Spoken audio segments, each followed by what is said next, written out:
আজি আমাৰ বাবে খুবেই এটা ভাল দিন।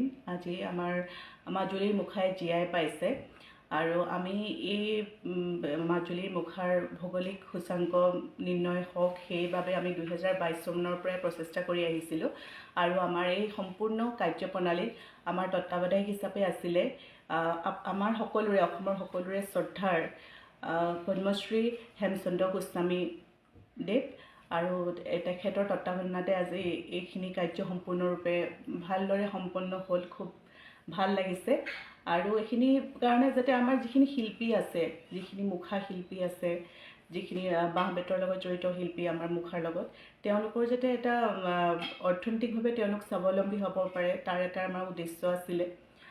তাৰ লগতে আমাৰ এই যিটো আমাৰ প্ৰস্তুত প্ৰণালী মুখা সম্পূৰ্ণ প্ৰাকৃতিক। আমি সকলোৱে জানো যে এইটো আমাৰ ফটা কাপোৰ, গোবৰ, বাঁহ, যিখিনি সমল আমি খুব সাধাৰণভাৱে অসমৰ প্ৰকৃতিৰ পৰাই বুটলি লৈ মুখাটো প্ৰস্তুত কৰোঁ, সেই প্ৰস্তুত প্ৰণালী যাতে সদায় একেদৰে থাকে তাৰ বাবেও আমি এই সূচাংকই আমাক সহায় কৰিব বুলি আমি ভাবোঁ। আৰু এইখিনিৰ পৰা আমাৰ যাতে অসমৰ মুখা আমাৰ সকলোৱে এনেও আমাৰ মুখা খুবেই পপুলাৰ, চবেই জানে, পৃথিৱীৰ বিভিন্ন ঠাইলৈ গৈছে আৰু অসমৰ মুখা পপুলাৰ আৰু তেনেধৰণে যাতে আমাৰ সুন্দৰভাৱে থাকি যায়, আমাৰ এই শিল্পবিধ সুন্দৰভাৱে সংৰক্ষণ হয়, সেই সংৰক্ষণৰ বাবে আমি এই প্ৰচেষ্টা হাতত ল'লোঁ। ধন্যবাদ। আজি আমাৰ বাবে খুবেই এটা ভাল দিন।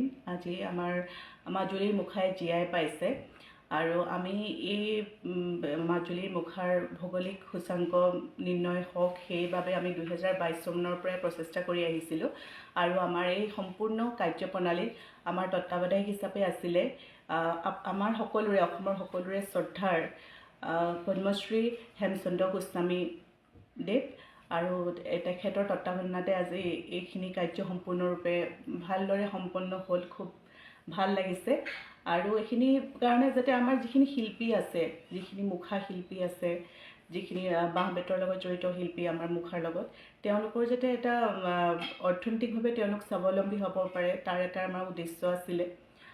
তাৰ লগতে আমাৰ এই যিটো আমাৰ প্ৰস্তুত প্ৰণালী মুখা সম্পূৰ্ণ প্ৰাকৃতিক। আমি সকলোৱে জানো যে এইটো আমাৰ ফটা কাপোৰ, গোবৰ, বাঁহ, যিখিনি সমল আমি খুব সাধাৰণভাৱে অসমৰ প্ৰকৃতিৰ পৰাই বুটলি লৈ মুখাটো প্ৰস্তুত কৰোঁ, সেই প্ৰস্তুত প্ৰণালী যাতে সদায় একেদৰে থাকে তাৰ বাবেও আমি এই সূচাংকই আমাক সহায় কৰিব বুলি আমি ভাবোঁ।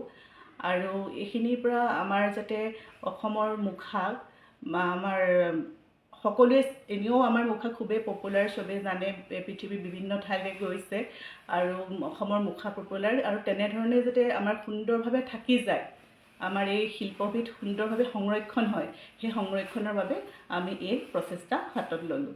ধন্যবাদ।